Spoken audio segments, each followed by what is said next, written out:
১৬ মে ২০২৫ গাজা উপত্যকার ইতিহাসে আরেকটি বিভীষিকাময় দিন। আন্তর্জাতিক সংবাদ মাধ্যম ও মানবাধিকার সংস্থাগুলোর তথ্য মতে মাত্র একদিনের ব্যবধানে ইসরায়েল গাজার বিভিন্ন এলাকায় শতাধিক বিমান ও স্থল হামলা চালিয়েছে, অর্থাৎ গড়ে প্রতি ৪ মিনিটে একবার করে হামলা। এই ভয়াবহতা শুধু গাজার অবকাঠামো নয়, ছিন্ন ভিন্ন করে দিয়েছে মানুষের জীবন, স্বপ্ন, আশা আর শেষ আশ্রয়টুকু।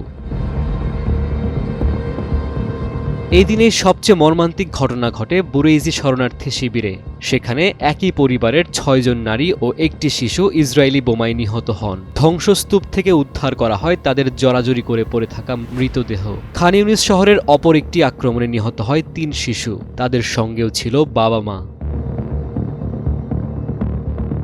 ইসরায়েলের প্রতিরক্ষা বাহিনীর বিমান অভিযানে বৃহস্পতিবার সন্ধ্যা থেকে শুক্রবার সন্ধ্যা পর্যন্ত ২৪ ঘণ্টায় ফিলিস্তিনের গাজা উপত্যকায় নিহত হয়েছেন ১১৫ জন ফিলিস্তিনি এবং আহত হয়েছেন আরও অন্তত ২১৬ জন। গাজার স্বাস্থ্য মন্ত্রণালয় এক বিবৃতিতে নিশ্চিত করেছে এ তথ্য। ইসরায়েলের প্রতিরক্ষামন্ত্রী ইসরায়েল কাটস ১৫ মে এক বিবৃতিতে বলেন, হামাস যদি জিম্মিদের মুক্তি না দেয় তবে গাজায় এমন হামলা চালানো হবে যা আগে কেউ কখনো দেখেনি। পরের দিন ১৬ মে বাস্তবেই এই হুমকি রূপ নেয় এক রক্তক্ষয়ী সত্যে। গাজা যেন পরিণত হয় এক চলন্ত কবরস্থানে।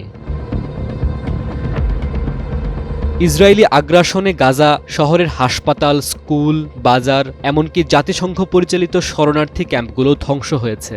১৬ মের মধ্যে গাজার প্রধান হাসপাতালগুলো কার্যত অচল হয়ে পড়ে। বিদ্যুৎ নেই, অক্সিজেন নেই, ওষুধ নেই। শত শত মানুষ ক্ষতবিক্ষত অবস্থায় চিকিৎসার অপেক্ষায়, অনেকেই পথেই প্রাণ হারাচ্ছেন। ইউনিসেফের সর্বশেষ বিবরণ অনুযায়ী গাজায় চলমান সংঘর্ষে সবচেয়ে বেশি ক্ষতিগ্রস্ত হচ্ছে শিশুরা। ১৬ মে ২০২৫ একদিনে নিহত হয় অন্তত ৪৫ শিশু।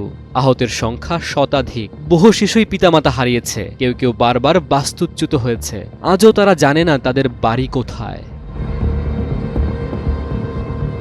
যেখানে প্রতি ৪ মিনিটে একটি বোমা ফেটে জীবন ছিনিয়ে নিচ্ছে, সেখানে বিশ্বের প্রভাবশালী রাষ্ট্রগুলো নীরব দর্শক হয়ে দাঁড়িয়ে কেবল উদ্বেগ প্রকাশ আর আনুষ্ঠানিক বিবৃতির ভিড়ে হারিয়ে যাচ্ছে গাজাবাসীর আর্তনাদ।